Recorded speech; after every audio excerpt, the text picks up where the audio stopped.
दोस्तों इस बात को बहुत ही ध्यान से सुनो और समझो। अगर तुम ऐसे इंसान बन चुके हो कि सुबह उठते ही अपने फोन पर हमला कर देते हो, 2-4 घंटे फोन चलाने के बाद भूख लगती है तो खा लेते हो, और खाना खाने के बाद तुम्हें फिर से आलस आने लगता है तो तुम सो जाते हो, और सो के जब उठते हो तो फिर से रील्स स्क्रॉल करने लग जाते हो। और अगर रील्स पर किसी अटेंशन की भूखी लड़की ने तुम्हें अपना शरीर दिखा दिया तो तुम अपने आप को रोक नहीं पाते और अपना पूरा दिन बर्बाद कर लेते हो। सुनो मेरी बात, इस वीडियो को कोई नॉर्मल सेल्फ इंप्रूवमेंट वीडियो मत समझ लेना, क्योंकि मैं सिर्फ यहाँ पर एक वीडियो बनाने नहीं आया। मैं एक 21 साल का लड़का हूँ जो इन सब चीजों से हर रोज गुजर रहा है। लेकिन सबसे अच्छी बात यह है कि मुझे इन सब प्रॉब्लम्स का सॉल्यूशन मिल गया है, इसलिए इस वीडियो को पूरा देखना, क्योंकि ये वीडियो तुम्हारी 99% प्रॉब्लम्स को सॉल्व कर देगी।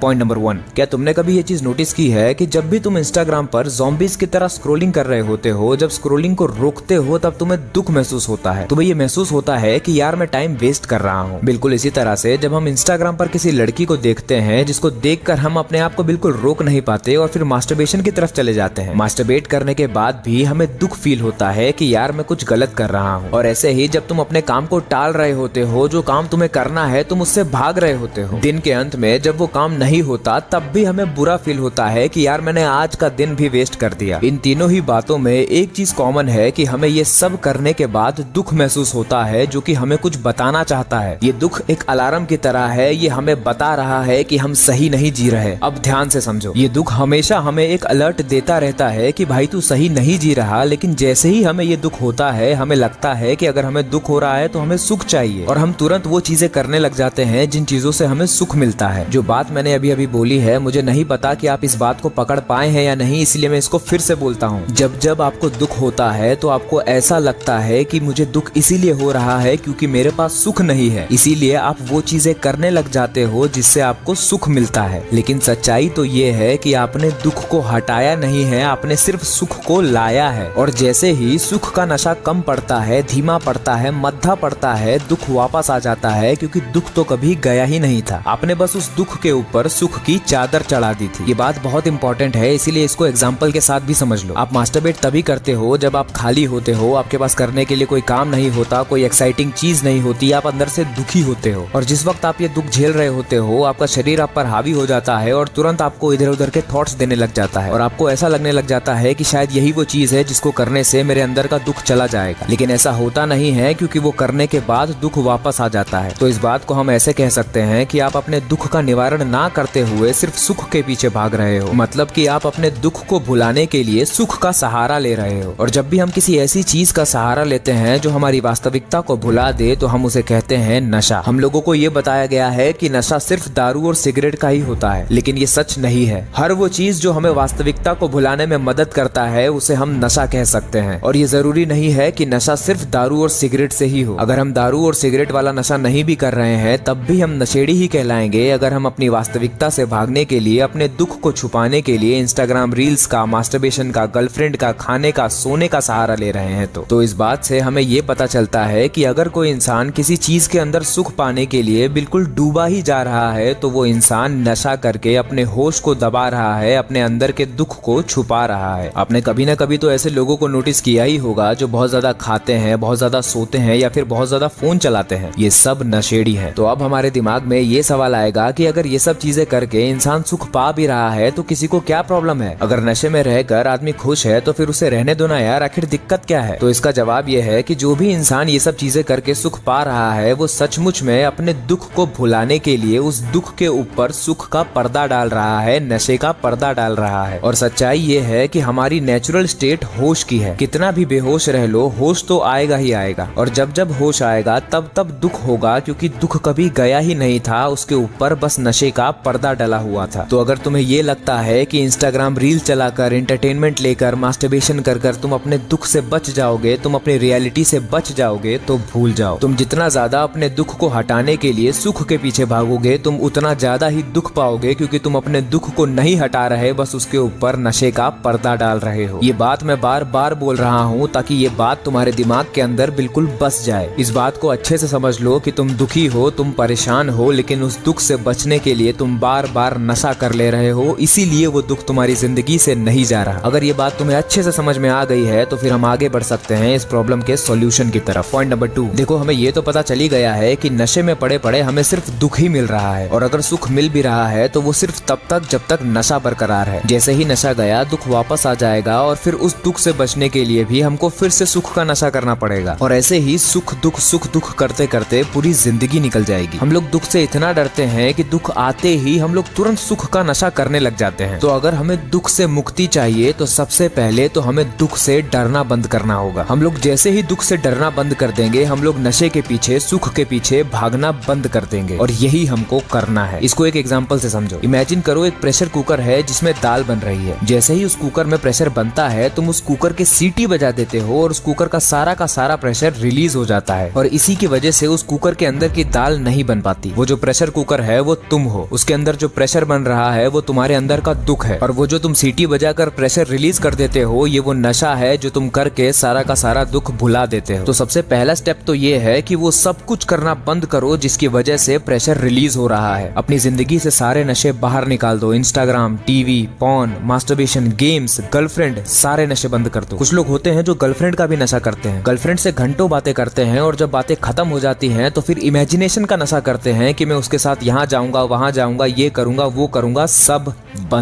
बंद कर दो। और जब तुम ये सब करना बंद कर दोगे तब यहाँ से शुरू होगा असली खेल। पॉइंट नंबर 3, मुझे ना जाने कितने कॉल्स आते हैं, उसमें लड़के मुझसे ये कहते हैं कि भाई मैं कुछ कर ही नहीं सकता, इस दुनिया का कोई भी मोटिवेटर मुझे मोटिवेट नहीं कर सकता, दिन भर आलस में पड़ा रहता हूँ और रात होते होते मुझे मरने के ख्याल आने लग जाते हैं। जो भी लोग मुझसे इस तरह की बातें करते हैं या फिर जो भी लोग इस तरह की सिचुएशन में फंसे हुए हैं, उनसे मेरा यही कहना है, जिस दिन तुम लोगों के पिछवाड़े में आग लगी होगी ना, उस दिन तुम्हें किसी मोटिवेशन की जरूरत नहीं पड़ेगी। लेकिन दिक्कत यह है कि जब जब आग लगती है तुम लोग पानी में कूद जाते हो। ये जितने भी नशों के बारे में मैं इतनी देर से बात कर रहा हूँ ना, ये सब तुम्हारी आग को ठंडा कर देते हैं, और जब तुमने जो नशा किया है वो उतरता है तब दुख फिर से आता है उस आग को बढ़ाने के लिए, लेकिन तुम फिर से पानी में कूद जाते हो। अब मेरी बात ध्यान से सुनो, मैं बताता हूँ तुम्हें कि क्या होता है जब तुम तुम्हारे अंदर की आग को बुझाना बंद कर देते हो। जिस तरह से जब किसी ड्रग एडिक्ट को ड्रग्स नहीं मिलते तब वो तड़पता है ना, तुम भी बिल्कुल वैसे ही तड़पोगे, तुमको भी बिल्कुल वैसे ही बेचैनी होगी, रोना आएगा, एक एक सेकंड, एक एक घंटे जैसा लगने लग जाएगा जब तुम सारे नशे बंद कर दोगे। लेकिन याद रखना, यही तड़प थोड़ी देर बाद आग बन जाएगी, यही तड़प तुम्हारी पूरी जिंदगी बदल डालने की ताकत तुम्हें दे देगी। थोड़ी ही देर बाद तुम्हारे अंदर ताकत भरने लग जाएगी, तुम्हें ये ख्याल आने लग जाएंगे कि मैं ऐसे नहीं जी सकता, मुझे ये नहीं पता कि मुझे कहाँ जाना है, लेकिन मैं जहाँ हूँ वो जगह ठीक नहीं है, मुझे ये नहीं पता कि मुझे क्या करना है, लेकिन जो मैं कर रहा हूँ वो ठीक नहीं है, मुझे बस इन सब चीजों से बाहर निकलना है, क्योंकि यहाँ पर पड़े पड़े, यहाँ पर रहते रहते मुझे बहुत ज्यादा दुख मिल रहा है। इस बात को भी एक एग्जांपल से समझो। इमेजिन करो कि तुम एक कमरे में बंद हो जिससे तुम्हें बाहर निकलना है, लेकिन उसका रास्ता तुम्हें ढूंढना पड़ेगा, और तुम्हारे सामने एक दारू की बोतल भी रखी हुई है, और अब तुम्हारे पास दो रास्ते हैं। रास्ता नंबर 1, या तो तुम उस दारू की बोतल को पीकर बेहोश हो जाओ, थोड़ी देर में पूरे घर में आग लग जाएगी और तुम मर जाओगे। हाँ, थोड़ा दर्द होगा, लेकिन कमरे से बाहर निकलने की मेहनत नहीं करनी पड़ेगी, पड़े पड़े काम हो जाएगा। या फिर रास्ता नंबर 2, कमरे में आग लगी हुई है और तुम तुरंत उस दारू की बोतल को फोड़ देते हो ताकि तुम्हारा नशे में जाने का ऑप्शन ही खत्म हो जाए। अब तुम बेहोश नहीं हो सकते और आग की गर्मी तुम्हें मजबूर कर देगी उस कमरे से बाहर निकलने का रास्ता खोजने के लिए। उस वक्त तुम्हारे दिमाग में सिर्फ यही चलेगा कि पड़े पड़े तड़प तड़प कर मरने से अच्छा रास्ता खोजते खोजते मर जाऊं, या तो आजादी मिलेगी या फिर ऐसी मौत जिस पर मैं गर्व कर सकूंगा। मैं मरूंगा भी तो अपनी पूरी शान के साथ कि मैंने इस कमरे से बाहर निकलने के लिए अपना पूरा जोर लगा दिया। यही एटीट्यूड तुम्हें भी रखना है। अगर तुम्हें ये एग्जाम्पल समझ आ गया है तो तुम्हारी जिंदगी में क्रांति होने से कोई नहीं रोक सकता। पॉइंट नंबर 4, एक बात बहुत ही ध्यान से समझ लो। अगर तुमने इस बात को रियलाइज नहीं किया कि जिस चीज को तुम सुख मान रहे हो वो सचमुच में सुख नहीं, सिर्फ नशा है, तो फिर भूल ही जाओ कि तुम्हें इन सब बातों से कोई फायदा होने वाला है। अगर अभी तक नहीं रियलाइज हुआ तो कोई बात नहीं, मैं रियलाइज करवाता हूँ। पहले ये समझो कि सुख दो तरह के होते हैं। पहली तरह के सुख वो होते हैं जो बहुत ही आसानी से मिल जाते हैं। ये वही सुख है जिसमें हमारी उम्र के सारे लड़के फंसे हुए हैं, जैसे कि खाना, सोना, रील्स, मास्टरबेशन, पॉर्न। ये सब वो सुख है जिसको पाने के लिए हमें बहुत मेहनत नहीं करनी पड़ती। और दूसरी तरह के सुख वो होते हैं जिनको पाने के लिए हमको बहुत मेहनत करनी पड़ती है, जैसे कि घर, गाड़ी, पैसा, रुतबा, इज्जत। ये सब वो सुख है जिसको पाने के लिए हमें बहुत मेहनत करनी पड़ती है। अब यहाँ से बात बहुत ही इंटरेस्टिंग होने वाली है, इसीलिए ध्यान से सुनना। ये जो छोटे छोटे और आसान सुख हैं, इनको भोगने के बाद तो हमको ये बात पता चल जाती है कि इनको पा लेने से भी हमारे अंदर का दुख नहीं जा रहा। लेकिन ये जो बड़े बड़े सुख हैं, इसके बारे में हमारी उम्र के लड़कों को पता ही नहीं है। इनको लगता है कि इन बड़े बड़े सुखों को भोग लेने से इनके अंदर का दुख चला जाएगा। अब आप लोगों के अंदर ये सवाल आएगा कि तुझे कैसे पता कि अगर इन बड़े बड़े सुखों को पा भी लिया तब भी हमारे अंदर का दुख नहीं जाएगा? तो मैं कहूंगा कि मुझे पता है, क्योंकि मैंने अपने आप को बहुत ही गौर से देखा है। जब मैं 10th क्लास में था तब मैं एक मोबाइल फोन पाने के लिए तड़प रहा था। जब मोबाइल फोन मिल गया तो उसके 1 महीने बाद वो मेरे लिए एक डब्बा बन गया। जब घर में एक नई कार आई तब ऐसा लगा कि हम भी गाड़ी वाले हो गए, लेकिन 1 महीने बाद वो गाड़ी भी मेरे लिए डब्बा बन गई। यही चीज बाइक के साथ हुई। शुरुआत में ऐसा लगता था कि क्या ही चीज मिल गई है, लेकिन अभी वो बाइक धूल भी खा रही होगी तो कोई फर्क नहीं पड़ता। अब मेरी बातों को गलत मत समझ लेना, मैं ये नहीं कह रहा हूँ कि ये सब चीजें जरूरी नहीं है या फिर ये सब चीजें होनी नहीं चाहिए। मैं तो ये कह रहा हूँ कि अगर तुमने इन सब चीजों को इसीलिए खरीदा है कि इससे तुम्हारे मन का दर्द चला जाएगा, तो ऐसा तो होने से रहा। तुम बस उन सब चीजों को खरीद कर नशा कर रहे हो जो कि थोड़ी देर बाद उतर जाएगा और वो जो दुख जो हमेशा से बरकरार था वो वापस आ जाएगा। तो चाहे छोटा सुख हो चाहे बड़ा सुख हो, दोनों ही सुखों को भोग लेने से तुम्हारे अंदर का दर्द तो नहीं जाने वाला, क्योंकि तुम कभी दर्द पर ध्यान ही नहीं देते। तुम बस सुख को ले आकर दर्द को छुपा देते हो। तो इस बात को अपने दिमाग में डाल लो कि इस दुनिया में 3 तरह के लोग होते हैं। पहले वो जो छोटे छोटे सुखों का नशा कर करके दुख झेलते रहते हैं, इन लोगों को हम तामसिक लोग कहते हैं। दूसरे वो जो छोटे छोटे सुखों का नशा कर करके ये जान जाते हैं कि उनको कुछ मिल नहीं रहा, फिर वो बड़े बड़े सुखों के पीछे भागने लगते हैं क्योंकि उनको लगता है कि वहाँ कुछ मिल जाएगा। इन लोगों को हम राजसिक लोग बोलते हैं। और तीसरी तरह के लोग वो होते हैं जिनको हम सात्विक कहते हैं। ये लोग जान जाते हैं कि सुख भोग भोग कर मुझे कुछ मिल ही नहीं रहा है, चाहे वो छोटा सुख हो चाहे बड़ा। सबसे पहले तो मुझे नशे से बाहर आना चाहिए और फिर ये देखना चाहिए कि मेरे दुखों का असली कारण क्या है। तो अब सवाल आता है कि हमें आखिर करना क्या है। तो हम ये तो जान गए हैं कि बाहर से कुछ भी लेकर आ जाए, हमारे अंदर का दुख तो जाने वाला है नहीं। अब हम बस अपने अंदर जाएंगे, ये देखेंगे कि हमारे अंदर क्या कमियां हैं, ये देखेंगे कि हम कहाँ फंसे हुए हैं, और अब हम अपने ही खिलाफ क्रांति करेंगे। अब हम हर वो चीज करेंगे जो चीज हमको हमारे दुख से मुक्ति दिलाने की ताकत रखती है। शरीर के जिन भी बंधनों में हम फंसे हुए हैं वहाँ से बाहर आएंगे। मन के जिन भी बंधनों में हम फंसे हुए हैं वहाँ से बाहर आएंगे, क्योंकि अब हम दुख को हटाने के लिए सुख के पास नहीं अपने ही अंदर जाएंगे। हम लोग अपने बंधनों से बाहर इसलिए नहीं आएंगे क्योंकि हमारा उसमें पैशन है। पिछली वीडियो में मैंने बताया था कि हम लोगों की प्रोग्रामिंग की गई है। हम जो भी डिसीजन लेते हैं वो या तो शरीर से आता है या फिर समाज से या फिर संयोग से। तो आप मुझे बताओ, अगर हमारी प्रोग्रामिंग होकर रखी हुई है तो फिर हमारा कोई भी डिसीजन इंडिपेंडेंट कैसे होगा? बात ना इंटरेस्ट की है, ना हॉबी की है, ना पैशन की है, ना ही इसकी है कि मुझे क्या करने में मजा आता है। बात इसकी है कि दुख से मुक्ति मिल रही है या नहीं, मैं लगातार नया हो रहा हूँ या नहीं। मैं पुराना नहीं बना रह सकता क्योंकि पुराना बने रहने में दुख है। अगर आप मेरी बात को अच्छे से समझ रहे हो तो आपको ये भी समझ में आ रहा होगा कि भगत सिंह 22 साल की उम्र में फांसी पर क्यों चढ़ गए थे। आपको ये भी समझ में आ रहा होगा कि हमारे पूर्वजों को अपनी गर्दन कटवाना मंजूर था लेकिन गुलामी क्यों मंजूर नहीं थी। और ये भी समझ में आ रहा होगा कि भगवान श्री कृष्ण अर्जुन से ये क्यों कह रहे थे कि ये मत सोचो कि तुम्हारी हार होगी या जीत, अगर तुम्हें मृत्यु भी मिले तो ले लो, लेकिन युद्ध करो वरना जिंदगी भर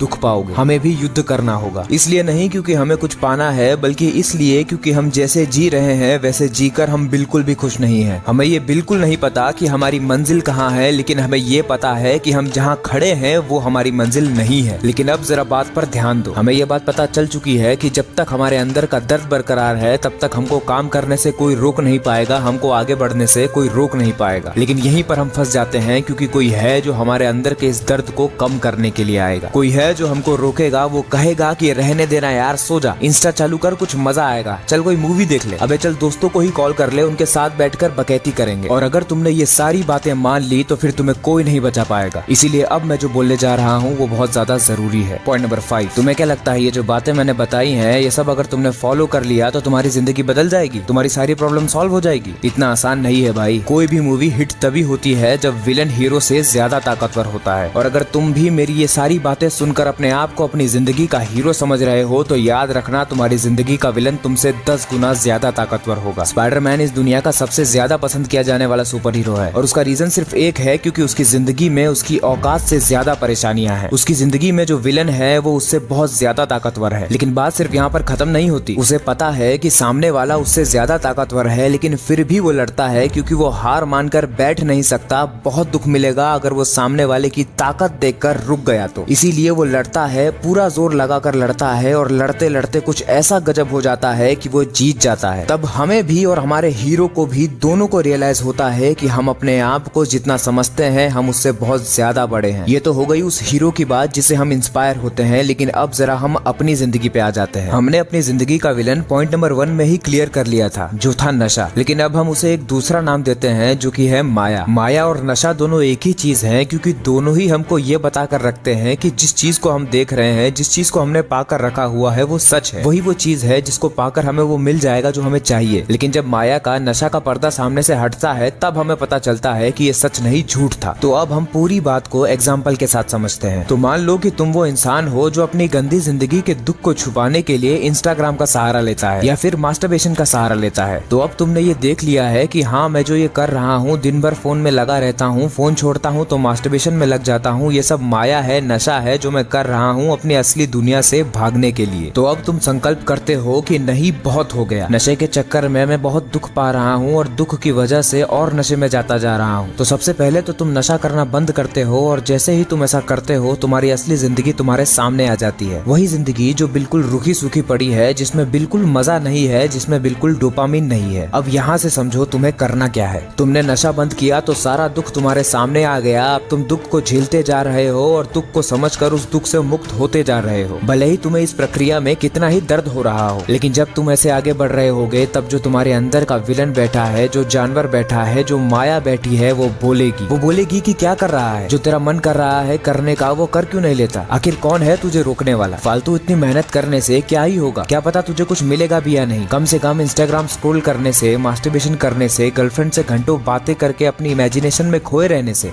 कम तुझे सुख तो मिल रहा है ना। तू बस इस सुख के बारे में सोच, फिर से वापस आ जा, वापस नशे में डूब जा। ये सारी बातें बोलकर माया तुम्हें वापस बुलाएगी, लेकिन उस माया को तुम्हारा जवाब ये होना चाहिए। तुम्हें कहना है कि हाँ, तू सच कह रही है, सुख तो बहुत मिलता है तुझमें डूबे रहने से, जितना ज्यादा मैं तुझमें डूबा रहता हूँ उतना ज्यादा सुख मिलता है, लेकिन जितना ज्यादा सुख मिलता है उससे कई गुना ज्यादा मुझे दुख मिलता है और वो दुख मुझसे झेला नहीं जाता। तू कह रही है ना कि तुझसे दूर जाके मैं क्या ही पालूंगा, कुछ मिलने की कोई गारंटी नहीं है। तू सही कह रही है, तू सही कह रही है, क्या पता कुछ मिले या ना मिले। ठीक है, कुछ ना मिले तो ना मिले, कोई फर्क नहीं पड़ता। मुझे पता है कुछ ना मिलने का डर दिखा के तू मुझे अपने पास रखना चाहती है। अब तेरी ये चालाकियां मुझ पर नहीं चलेगी। मुझे तेरे पास नहीं रहना, चाहे उसकी वजह से मुझे कितना भी दुख झेलना पड़े। संघर्ष पथ पर चलते चलते मैं रोऊंगा, तड़पूंगा, लेकिन कम से कम मैं अपने आप पर गर्व करूंगा कि मैं वहाँ पर नहीं पड़ा रहा जहाँ पर पड़े पड़े मुझे दुख मिल रहा था। ये बात मैं अच्छे से समझ गया हूँ कि अगर मुझे दुख हो रहा है तो इसका मतलब ये नहीं है कि मुझे सुख चाहिए। इसका मतलब ये है कि अगर मुझे दुख मिल रहा है तो मुझे दुख से मुक्ति चाहिए। बस यही वो जवाब है जो तुम्हें माया को देना है, और जब जब तुम ये जवाब माया को दोगे तब तब माया तुमसे हारेगी। आज ही ये संकल्प लो कि मैं अब नकली सुख के लालच में दुख नहीं झेलूंगा। अगर दुख झेलना ही है तो वो वाला दुख झेलूंगा जिसको झेलने से मुझे दुख से मुक्ति मिल जाएगी। हर रोज सुबह अलार्म बजते से ही तुम्हारे दिमाग में ये ख्याल आना चाहिए कि अगर आज मैं नहीं उठा तो मैं वही रह जाऊंगा जहाँ मैं नहीं रहना चाहता। आज उठूंगा और दिन भर वो काम करूंगा जो सचमुच में मेरी जिंदगी को अच्छा बनाता है, मेरे मन को ताकतवर बनाता है, मेरे शरीर को ताकतवर बनाता है। लेकिन फिर से मैं वही बात बोलूंगा कि अगर इतनी क्लैरिटी देने के बाद भी तुम काम नहीं कर पा रहे तो कोई बात नहीं, बस इतना कर लेना कि वापस नशे के पास मत जाना। क्योंकि जब तुम काम नहीं करोगे तो तुम्हारे अंदर का हीरो बोलेगा कि तू काम क्यों नहीं कर रहा, कैसी जिंदगी जी रहा है तू। तब तुम्हारे अंदर का जानवर उसको चुप करवाना चाहेगा, और चुप करवाने का एक ही तरीका है, नशा करो। और फिर से वही जिंदगी शुरू हो जाएगी जो तुम आज तक जीते आ रहे हो। तुमको जो दुख हो रहा है वो हो ही इसीलिए रहा है क्योंकि तुम्हारे मन के अंदर बहुत सारे बंधन है, तुम्हारे शरीर के अंदर बहुत सारे बंधन है। उन सभी प्रॉब्लम्स को सॉल्व करने के बजाय अगर तुम नशे में पड़े हो तो तुम्हारा कुछ नहीं हो सकता। रोना आए तो रो लेना, तड़प हो तो तड़प लेना, लेकिन नशा मत करना। बस यही कहना चाहूंगा मैं तुमसे। दोस्तों, इस वीडियो में मैंने आपको उन सारी प्रॉब्लम्स का सॉल्यूशन बता दिया है जिसकी वजह से आप अपनी जिंदगी को नहीं बदल पाते। आने वाले वीडियोस में मैं आपको ये भी बताऊंगा कि जब हम सारे डिस्ट्रैक्शंस को खत्म कर देते हैं तो हमारे पास जो खाली समय बचता है उसमें हमको करना क्या होता है। तब तक के लिए आप अपने खुद के रास्ते बनाओ, गलतियां करो और सीखो, ताकि जब मैं अगली वीडियो लाऊं तब आप मेरी बातों से रिलेट कर सको। वीडियोस आने में थोड़ा टाइम लग सकता है, इसलिए अगर आप चाहो तो मुझसे 1-to-1 कॉल पर बात कर सकते हो डिस्क्रिप्शन के पहले लिंक पर क्लिक करके। और अगर आपको ये वाली वीडियो अच्छी लगी है तो आपको ये वाली वीडियो भी अच्छी लगेगी जिसमें मैंने 4 ऐसे माइंडसेट बताए हैं जो आपको आपके अगले साल के लिए अनस्टॉपेबल बना देंगे।